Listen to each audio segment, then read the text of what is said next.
I was accused of being racist for changing a kid's name on a poster.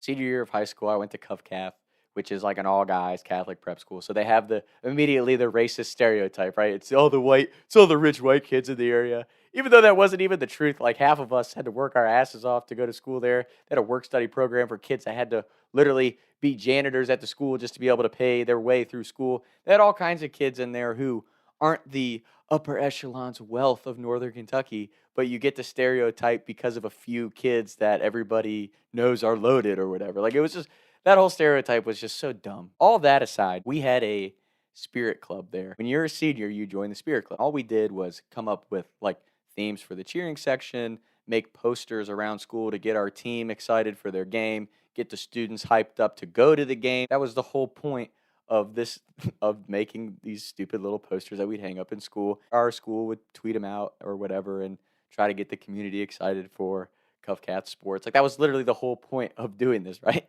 Me and all my buddies, we're on the cross country team, so we have no social say in what posters we put up and stuff, right? Me and my buddies are just really helping make the posters or whatever. We get up to the last floor and kind of, the popular kids like the basketball and football players run out of ideas.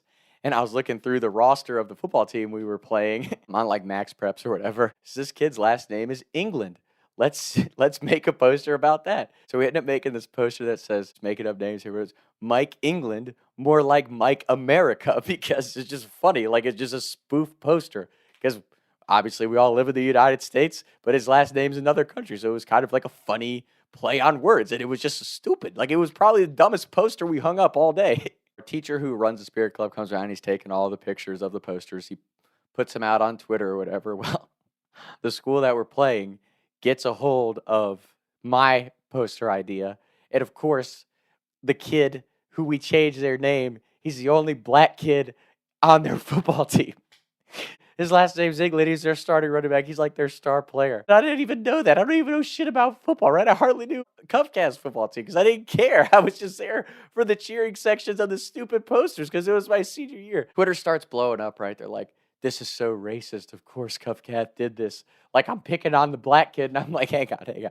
I was on Max Preps where it just gives you the name. I didn't look at the pictures of the kid. I'm like, of course, the one kid I pick is the black kid of the group. And I just started dying laughing because it was like one of those things. Our school gets all worried because of, how politics and social media is nowadays. Everyone gets all sensitive and shit. So our school immediately takes down my picture and the poster gets taken down. And I'm just like, dude, like, it's so exhausting with the racial stuff and the gender shit, especially that nobody pays attention to how hard we're being on the youth of America. Like, you're just putting all this in their face and trying to make them understand and accept all this stuff that's just not that deep for kids. And I think what people keep missing about all this gender identification stuff and properly identifying races is really what that's doing is re-dividing us in this country. If you really take a step back and remember the fact that we're all Americans, if you're acknowledging somebody's religion or gender or race, that's just identifying a difference between them and you.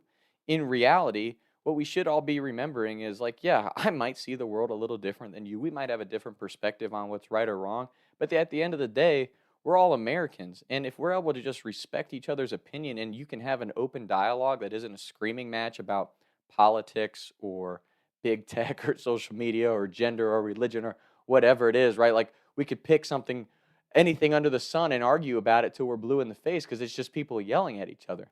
If we were able to have an open dialogue and just try to like progress as a nation and have these conversations, like, yeah, we might see the world differently, but that doesn't make you a bad person. That doesn't make me a bad person. It doesn't make one of us racist or hateful. It doesn't make one of us good or bad. It's a difference in opinion. And I truly believe that most of our country still sees the world that way of like, it's okay to think differently than each other. It doesn't mean we can't get along. It doesn't mean we can't work together. It doesn't mean we can't come to some type of agreement or just a position of, I respect you as a person, even though I don't see the world the same way as you. To me, that is the only way that we as a people can come together. The youth is the most important part of our nation. And I think that's what so many people forget. Like every human being can acknowledge you get to a certain age or point in life where you just get stuck in your ways a little bit and you get tired of trying to grow and change and develop, even though that's what we should always be doing. And it's easy to say that when you're young. But the most important thing to me, in my opinion, is the way the youth sees the world and the way that they see each other. And if we keep telling everyone, like, you're immediately racist because you were born white, or you're born at a disadvantage because you're African American, or you're born a stereotype because you're Mexican or Latino or Asian or whatever it is, then you're just really resegregating our country and there's never opportunity for growth. And again, maybe I see the world too naive or too innocent, but to me, regardless of what you look like or where you come from or how you dress or how you believe or how you feel, et cetera, et cetera, et cetera, on this soil, we're all equal. We're Americans. We all have the same rights as each other. We all deserve the same amount of respect that we give ourselves.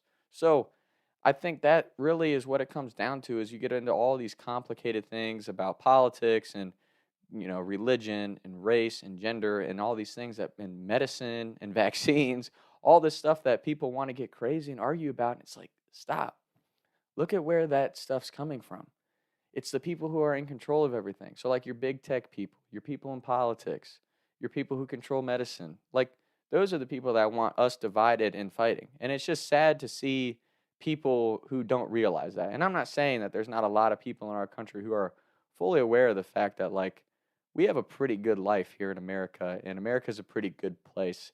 And all this hate that you see is really more dramatized by the media and people in powerful positions who want to keep the people divided.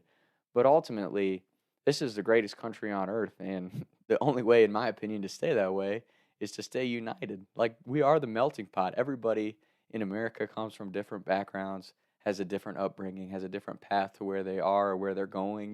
That's just life. And maybe I'm totally wrong in it, but my philosophy is, at least recently, I'm not saying I'm far from perfect, but recently my biggest thing is like, shit, man, I could be dead tomorrow. I'm waking up for a reason today. I'm going to try to love on people as much as I can, as far as like, I see where you're coming from. I'm here for you if you ever need me, not only to my friends, but just saying hey and being pleasant and just being positive and enjoying getting to be alive. And if I run into somebody, like every interaction I have, even if it's just a hey to the McDonald's worker, like that's an interaction I was meant to have today because I woke up. You know what I mean? So I don't know. Like, I'm not saying like I'm full like, oh, everything's gonna be fine. I'm just gonna do nothing and love life. It's like, no, I mean, like, as far as like I'm on my path, I'm working towards what I want to accomplish in my life, but that doesn't make me any more important or special than anybody else who I cross paths with along the way in my day to day life. So all that to say,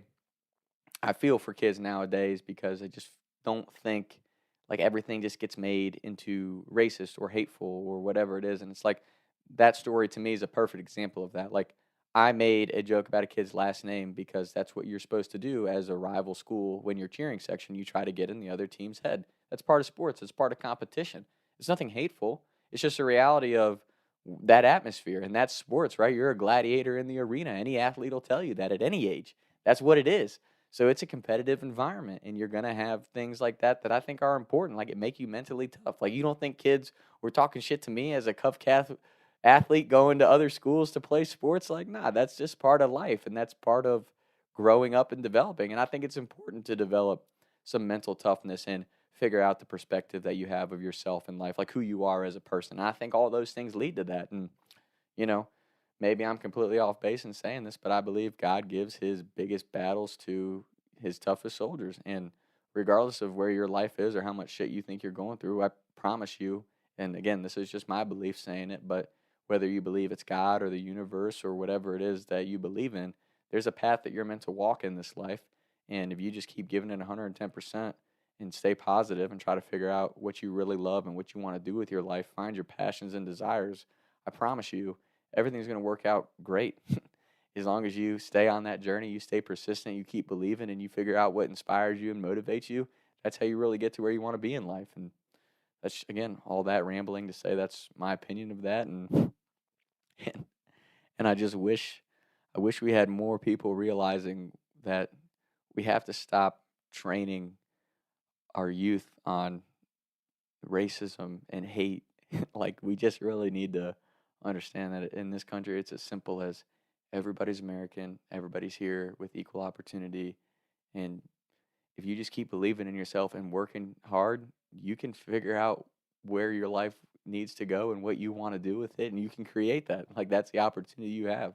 So that's my spiel on here. That's my ramble. Maybe I'm completely off base, but that's just how I feel. That's how I believe. So that's today's episode.